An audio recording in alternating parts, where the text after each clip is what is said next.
jasho lenu wakulima wa chai.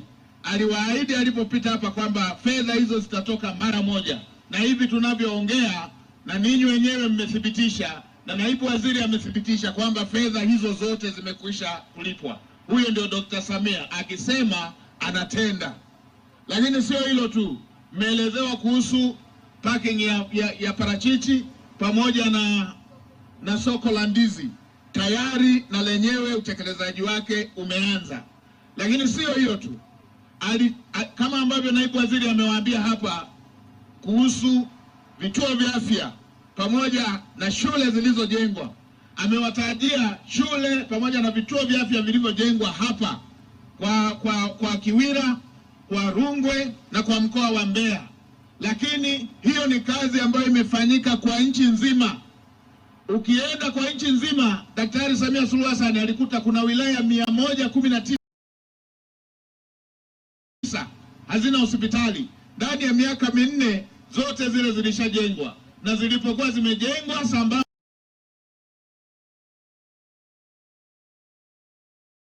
na vituo vya afya zaidi ya 649 sambamba na zahanati zaidi ya 2700, lilikuja jambo kwamba hizi hazina watumishi. Daktari Samia Suluhu Hassan akasema ndani ya siku 100 wataajiriwa madaktari na wataalamu wa afya ili wakafanye kazi katika maeneo haya. Hivi tunavyoongea tayari usaili wa madaktari 5000 nchi nzima, kila mkoa umefanyika kwa ajili ya hawa madaktari waende kwenye vituo vya afya na hizo hospitali.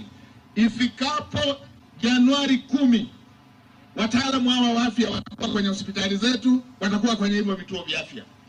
Lakini pia amejenga shule za msingi na sekondari. Ninyi ni mashahidi, kuna wakati watoto wanasomea chini ya miti.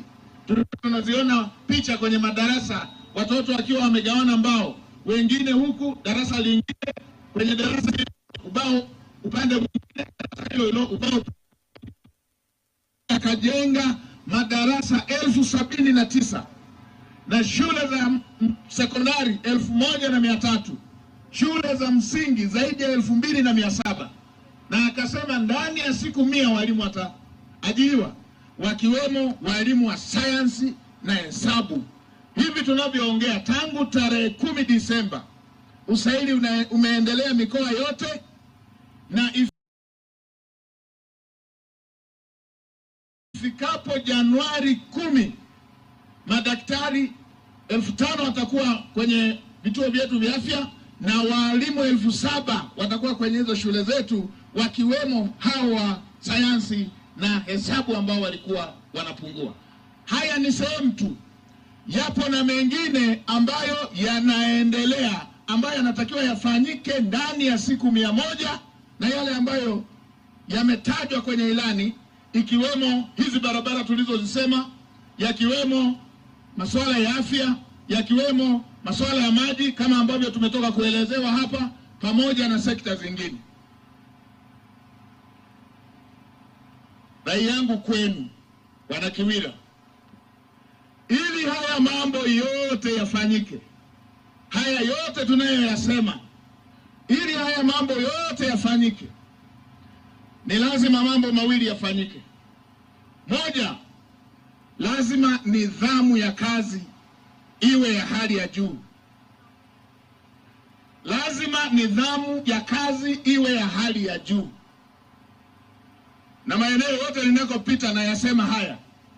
Na Mheshimiwa mbunge wa Busogelo umesema kuhusu barabara inayokwenda mpaka wapi, Katumba mpaka Lupaso, na ile inayokata kona mpaka Kibanji. Niwaelekeze wakandarasi.